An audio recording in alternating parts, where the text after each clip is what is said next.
What's up, guys? Mason the Brock Henderson here, and this is Superman and Lois, Season 1, Episode 4, Haywire. So, I'm still really enjoying this, and a lot of it, I think, does come down to the fact that a lot of these dilemmas that they're going through are written very maturely. I feel like with most of the other CW shows, you always hit that snag. Outside of, The Flash for the first few seasons, there's always that moment where I feel like they got into an argument and somebody that was on the wrong side of the argument ended up getting their way. And it feels like it happens way too often, where somebody acts like a total jerk to somebody else, and then the person who just got acted the jerk to just apologizes for whatever they did. And I don't know, I feel like a lot of these conversations, they are doing a good job of showing both sides of it and showing that nobody is necessarily wholly right or wrong. And I like that. I feel like it's a lot more clever in the writing. I feel like it's a lot better set up in the writing. Because this whole dilemma, where essentially Clark's trying to be Superman and a dad.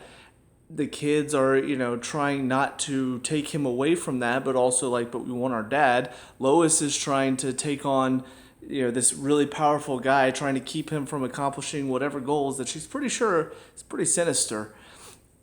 All of it just feels like it's building up, and again, nobody is necessarily wholly right or wholly wrong. I even like the fact Lois goes to point out, she knew what she was getting into. When she figured out that she was dating Superman, she knew what she was getting into. She knew that there would be times that he would miss stuff, but she more so expects him to miss the date nights or those moments where, hey, could you come see my family for this? Stuff like that. This was something where it was very important to her, and she feels like it's important to the town. There's something evil going on here that she wants to stop Morgan Edge from accomplishing. I feel like it's very understandable from her point of view to be upset about this. It's not like she is mad at him because, we had plans and you canceled on me. I feel like that's something Felicity would do.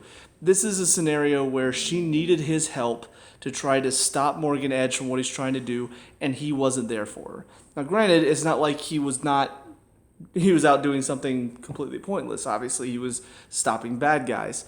But it's hard to really fault her for how she feels, but it's also hard to fault Clark for him going to stop the bad guys. So yeah, I really like how they're setting this up, and I like the fact that they're showing Clark and Lois are a good couple, but that doesn't mean good couples don't have arguments, don't have moments where they disagree. It's how they work through it that makes them a good couple. And I feel like most of the time in the other CW shows, it turns into one person apologizing constantly to the other, and the other one just always telling them how wrong they are. I'm not talking about any couple in particular, Olicity. But I'm really appreciating how they are handling all of the problems and the debates in this show so far. I think it's probably my favorite part of it, to be fair. The stuff with Morgan Edge, maybe a little bit transparent to me. He wants to get into the mines, so there's probably something in the mines that he wants. I don't know. It feels like Lois should have pieced two and two together at this point, but she's still not sure what his grand master plan is.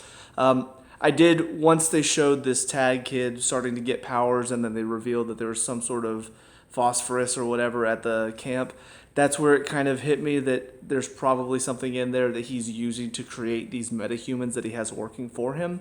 And that's probably what he does. He goes to these towns, finds these mines that has this, whatever he called it, X-kryptonite, I think is what he said it was. And he uses that to create these metas that work for him. And I do wonder, because Sam mentioned that there's a school, and obviously I think they were trying to make an X-Men reference there. Oh yes, there's a school for all these gifted kids. Wonder who teaches there. Obviously that's Marvel, but still. Clearly an X-Men reference. But I'm wondering if maybe Morgan Edge somehow has control over that school. He has those connections, and he's helping these kids grow into these people that work for him. So that way he has all these powered people that he can utilize to basically get whatever he wants. that's just something that popped into my mind whenever he mentioned the school.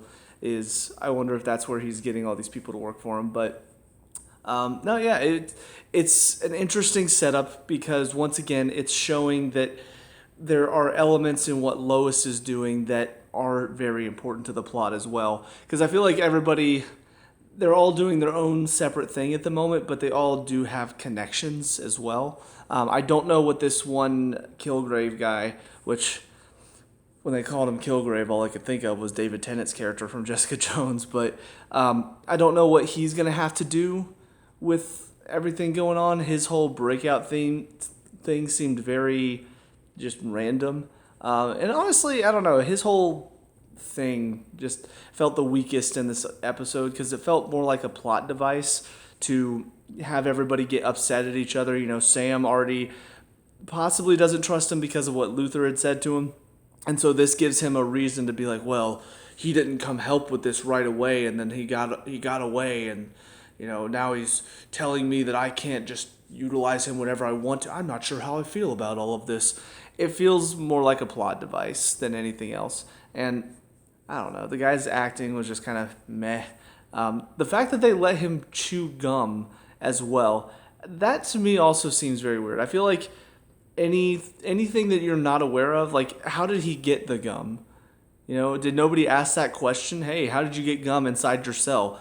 I feel like somebody would have raised these questions and he wouldn't have been able to just hop onto a truck with it in his mouth and then be able to use that to escape. It seems very odd. I feel like it would have been better if he had somehow contacted people on the outside to let them know his route because he saw.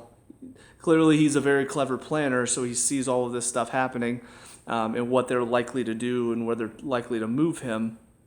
So I feel like it would have been better if he had contacted people and those people hit the truck and that's how he managed to escape, not he made this stuff that looks like gum, but it turns out to be explosive if put next to a ticking watch.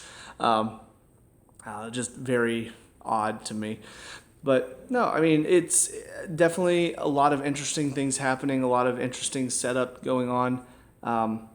The other family, Lana and Kyle, I think, are the mother and father, and then Sarah is the daughter that Jordan's kind of into. It's okay.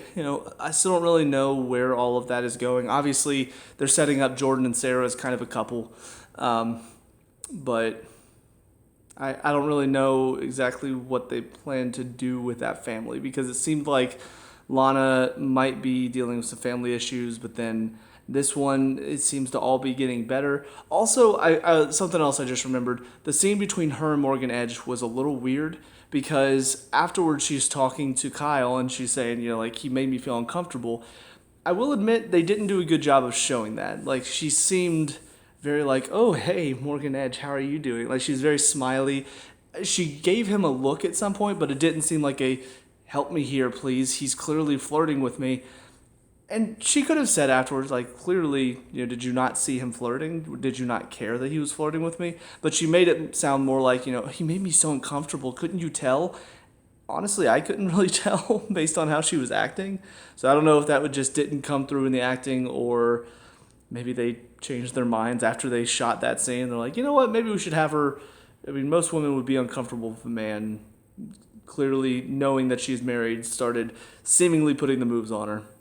I don't know. But everything with Jordan and Jonathan right now, I'm okay with it.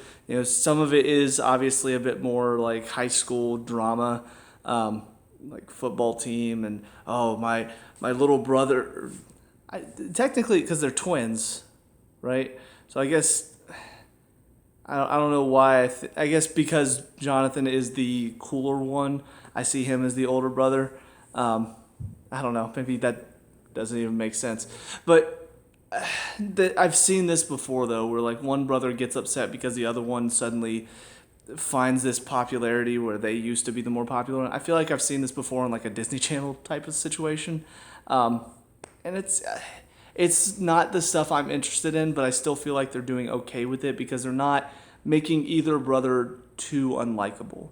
And I feel like that's the mistake that some shows get into is you want to have this drama, and you want to have us care for both of them. You want to have us cheer whenever Jordan does get on the football team and does start to become more popular, but you also want us to feel bad for Jonathan.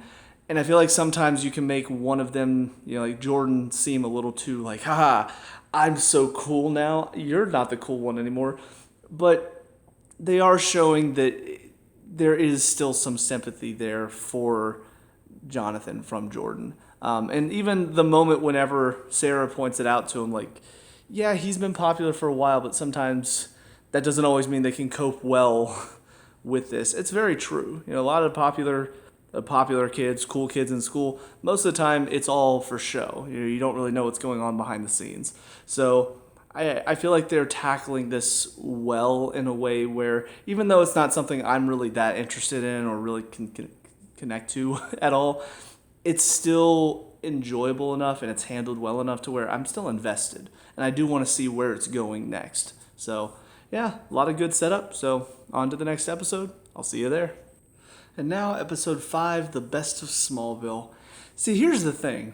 It's so funny to me because I watch shows like Batwoman, Supergirl, sometimes, the other CW shows like The Flash, Arrow, all those. But this one, it shows just how well you can still put a message out there, but as long as your writing is good, it's not a big deal. Like, I don't even know how to really express just how much I appreciate the writing on this show. Because there are certain messages, talking about the big tycoons, and Morgan Edge clearly represents the big business and how they affect small towns and all of that. And yes, that's something that I agree with to a point. But that's not the focus. It's something that they've put in this show. It's something that characters have conversations about, and clearly the writers lean a certain way with that. But it's not the focus. It's a part of it. Ooh, excuse me. A smaller part of it. And that's honestly what makes this show so much more enjoyable than like Batwoman, where the message is the whole point of the show. Everything else feels secondary. They'll spend more time talking about what they believe in and what they're standing up for rather than actually telling a story. And again, if you want to do that, that's fine. I don't have a problem with that. But I'm coming to these shows to be entertained and to watch fictional characters go through fictional dilemmas and solve fictional problems, because that's what superheroes do. This show is focused on not just the superheroing part of it, but also the family dynamic of these characters. And it's really, really well done. And that whole final scene with them, giving the bench to Martha and, seeing what happened with Clark at the end of it all, it moved me. Because that's what fiction's supposed to do. That's what these stories are supposed to do. And that this show just understands that. And I really, really appreciate all of that. And honestly, it's setting up for a lot of fun aspects. So, first of all, talking about Jonathan and Jordan's story. Overall, still, it's not the type of story that I can connect with, but it's still really well done. Seeing Jonathan going through what he's going through, it makes sense that he would blow up. Makes sense he would get upset. Makes sense he'd probably drink a little bit, even though he shouldn't be. All of it makes sense. And then at the end, whenever Sarah blows up on him because she sees her father in what Jonathan is doing, father literally goes and gets drunk too to avoid his problems. It kind of sobers Jonathan up a little bit. And I feel like that was a nice moment for him to sort of realize, oh shit, I went too far. I'm sorry. Like, he sort of realized that he was taking out his frustrations on the wrong people. So I thought it was a really nice moment. It was nice to see Jonathan go from kind of a bit of an asshole, because he was a little tipsy, a little drunk, but realizing when he took it too far, that sobering up moment, really, I thought was handled well. And even at the very end, seeing Clark basically, after seeing a bit of his past and seeing that moment when he blew up on his mom and wanted to leave, seeing him sort of take that and go, you know what, I understand where you're coming from, but give it some time first. Before you decide to just rush out of the house, go off on your own, give it some time here, see what you can make of yourself here first, And then if things don't seem to be working out, then we'll go from there. Then we'll explore those other options. And I like that because, again, nobody is wholly right. Nobody is wholly wrong. Clark is taking some of the elements from his childhood and applying that to the current situation. It all set up very, very well. And again, the storytelling is really good. Like I do want to look up the writers at some point and find out who this writing team is and where, I guess, where else have they worked, because man, it feels like they know how to set up a good story and how to craft a good plot. The stuff with Luther, he officially introduces himself to Lois in this one as a different name. I'm wondering if this isn't going to be Lex Luthor, because Lois, they do know a Lex Luthor in this world, and if this is not the same guy, either this means that Lex in their world looks different entirely, or maybe this is like Lex Luthor's son, and maybe that's why he doesn't look like Lex. Or I don't know what they're going to do with it, but what I do like is we see possibly why the Kal-El in his world went crazy, because in that world it was him and Lois that were a couple. And so obviously, we see Lois was probably Clark's grounding point that maybe kept him from going a little too far with his powers. So yeah, I'm really looking forward to seeing more about Luther and finding out more what happened in his world. Basically, is it an alternate timeline? Is he from the future? I want to know more, and I'm excited to find out more because there's a lot of intrigue there. And I do wonder, because I don't know, that I don't really understand why people look at Clark and look at Superman and can't see the similarities there. That is something that's always just going to be a little bit of a running joke with this idea of Superman. But I do wonder if at any point he's going to figure out that Clark and Superman are the same. Because obviously he already hates Clark because of the fact that he's the one that married Lois in this world.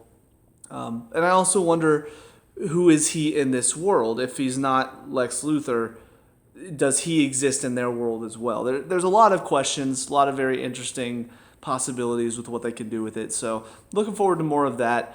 The stuff with the Cushing family, it took a second to remember their name. All of their family drama took a little bit of a hit in this episode because it felt like maybe they were working things out. I'm still not really sure why we're following them outside of the fact that, obviously they know the Kent family pretty well.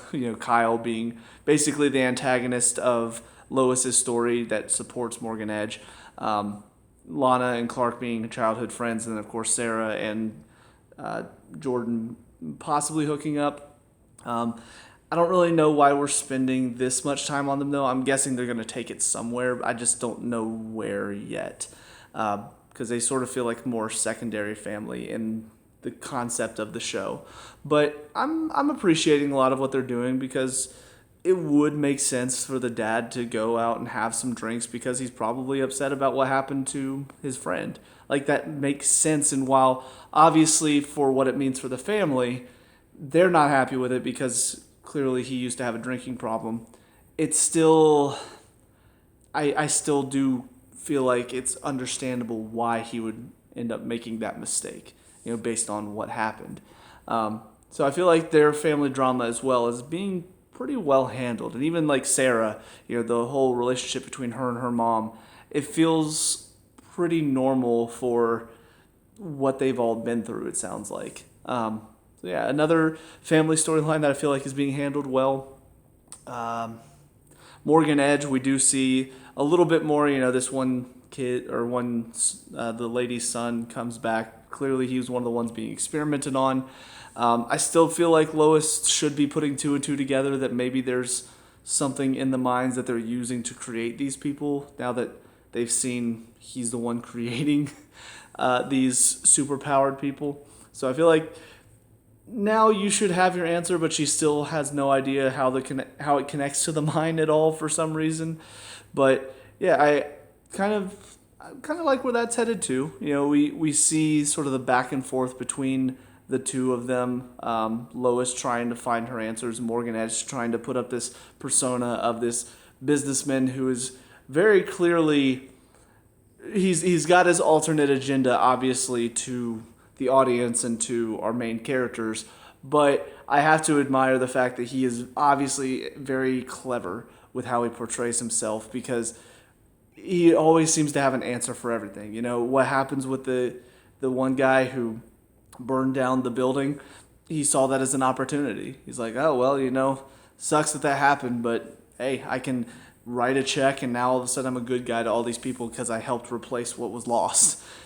I gotta admit, that's pretty smart, and it's good business sense, and it sets him up as a good human villain to go up against, because he's got the power, he's got the wealth, and he's got the smarts to stay ahead of the game.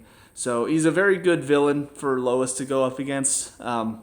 And of course, his army is one that Superman can go up against. So it's a nice, again, keeping the show focused where it should be, Superman and Lois. It's not just Superman's fight. So yeah, I'm enjoying all of that. The one final thing, because obviously it ends with Jordan and Sarah talking, and Jordan gets attacked by Tag. I will admit, so Jordan and Sarah, obviously with what she's going through right now, she's not really ready to ask to be dating somebody, which it makes sense, especially at that age with everything she's going through. I could understand that. But what I will say, though, is obviously with relationships and stuff like that, there are certain elements that I feel like at times, too many times, shows focus on guy and a girl. They are very close. They end up dating. And yeah, there can be those moments where you have that friend of either the opposite sex or the friend of the sex that you're attracted to, whatever your situation is, that doesn't necessarily lead to a relationship all the time in real life. I don't know if that's what they're going for here, or if it's just for the time being because of everything Sarah's going through. She's just saying that. But I will be interested to see how they decide to take this. Because on the one hand, yes, this might be just a moment, or just a, what's the word I'm looking for? Like a current situation, just for the moment. I don't remember what word I'm thinking of to describe that. Anyways, it could just be something she's looking at for the moment, and then that'll change later on down the line. Also, they could look at it as, well, most of the time, who you end up dating and who you end up marrying, most of the time you want that to be your best friend anyway. So looking for friendship is not necessarily the end of them looking for a relationship. But if they end up turning it into maybe they're just not interested in each other in that way, but they're still very close. I don't know. Just something that kind of popped in my mind whenever she mentioned that. But yeah, all in all, 2 good episodes. And this will be interesting because I did see that episode aired in March of 2021, I think. And then this next one aired in May. So I'll be interested to see why there was a time jump. I don't know if that was kind of a cliffhanger ending and then wait a little while. But I don't know. We'll see where this goes next. But on to the final of these 3 episodes. I'll see you there. And finally, episode 6, Broken Trust. So finally had the first really dumb moment in this show. So at the end, after everything's said and done, Lois offers Jordan some rocky road. You know what he says? He says, "What am I, 6? I'm sorry. It doesn't matter what age you are. You're always going to want ice cream to help yourself feel better." That doesn't stop at 6 years old. That's so stupid. The writers have clearly lost their touch. I'm obviously joking. This episode was awesome. It was. I mean, just so many moments that I feel like, again, there are some moments of characters making mistakes, but it feels so natural. I mean, Jordan's a kid. So, of course, in his mind, he sees these powers as an amazing thing. This is the first episode where it really feels like he's starting to feel the weight of what these powers can mean. And, of course, it's also, for a kid his age, it's a lot of responsibility out of nowhere. So, of course, the more that he sees that responsibility and how tough it's going to be, the more he's going to not really want them. And that breakdown at the end, it, again, got to me. I felt it. So, yeah, they did a really good job of building this episode up, showing just how difficult this is going to be for Jordan. And the acting, still overall, fantastic. The stuff with Lois, pretty straightforward. Luther going as Malcolm for some reason. I don't don't know where this name came from, and I'm wondering if we're going to find out that name has significance or if it's just a fake name he came up with.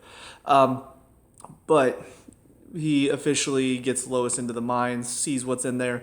Lois officially recruits Lana, which I kind of figured would end up happening because we did have that moment where she seemed to not really like Edge's sort of advances at her. So whenever he made her kind of his right-hand woman, basically the manager of all of his operations here, I did wonder if they were going to bring that back up, but she seemed to be fine with it. So it seemed kind of weird that she just went from, I didn't really like how he was talking to me, it made me uncomfortable, to instantly, oh yeah, sure, I'll work for you, this is awesome.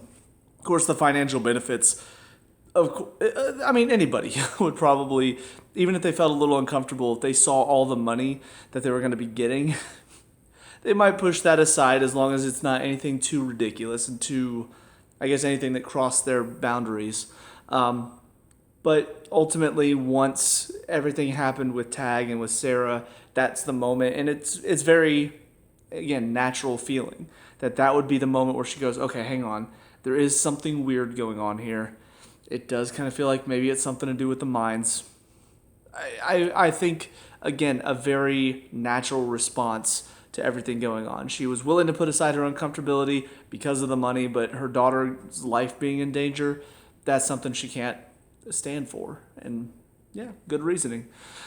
The scene with Superman and Sam kind of blowing up at each other, it feels like they are sort of pushing Lois's dad to maybe be mistrusting of Clark as the season goes along, and this episode felt like another step toward that, where he essentially wanted to just kill Tag, and of course, Tag's just a kid. He doesn't really understand what's going on. He just all of a sudden got these powers, doesn't even know how, and it's affecting his life. So, it makes sense that Sam would probably look at this and go, I don't know if I trust this kid to not blow up and do something terrible. He escaped from this facility where supposedly he's supposed to be locked down tight. Maybe I don't need to underestimate him, but of course from Clark's side, he's still just a kid. So killing him is obviously an overreaction. So again, I not necessarily saying that Sam is not wrong in what he wants to do, but at the same time, you can't understand from a military mind, that type of perspective, how he might just see the threat and think, it doesn't matter, I got to take him out. But very interesting, Superman getting hit with the kryptonite bullets, seeing that rage build up, because this is the first time that we've seen him get that angry as Superman. Obviously, we've seen him get mad at his sons and stuff, but that's more of a father thing.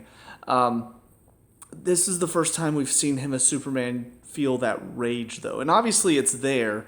And again, it's something I'm going to be interested to find out. Did the Superman from Luthor's Earth or universe or whatever, was it he just eventually lost control and decided, you know what, I'm more powerful than all of you, I don't have to stand for this, because he didn't have a Lois in his life? Or did he lose somebody like a Lois in his life, and that caused him sort of like the Injustice storyline? I'll be interested to see more about that, and again, hopefully we do find out more about his story and what that alternate universe looks like, because it's probably the biggest intrigue I have at the moment. But I will say I got to feel for Clark at the end, though, because after dealing with this whole thing with his, sons, he had to go stop Tag, he got shot in the chest with kryptonite bullets, all of a sudden comes back home, and Lois just comes out of nowhere. By the way, I nearly died tonight. Just, oh my God, what a night. But I liked how they handled everything at the end, though, with Jordan and everything that happened. It was his decision to go out with the guys to go drinking, which ended up leading to the Metropolis kids showing up to cause problems, which led to him freaking out, trying to break the kid's face, and Jonathan's hands getting broken. It's all on him. So you do understand Jonathan's reaction. You do understand, the parents' reaction to the situation. It's all very understandable. And from Jordan's point of view, obviously, he does feel bad, and that's very clear when you're listening to him. But I like what I think it was Lois that said it. We know that you're sorry. Jonathan knows that. He just needs time. But, at some point, you got to realize that this is what your dad's trying to tell you. This is what he's trying to warn you about, is that losing control. So I'm glad that somebody finally sort of put it basically in his face and said, hey, this is what you need to realize. This is what just happened tonight. You breaking your brother's wrist, this is what can happen. So, and again, it does seem like at the end of the episode, he truly does comprehend what's going on and understands the responsibility that he has with these powers. So, obviously, ends on a bit of a cliffhanger. Don't know what's going to happen next, but definitely looking forward to it. So, let me know what you guys think down in the comment section below. What were your thoughts on these 3 episodes? Let me know. We could talk about and discuss all that good stuff. Leave a like and subscribe for future Superman and Lois reviews, and I'll see you guys in the next one. Peace out.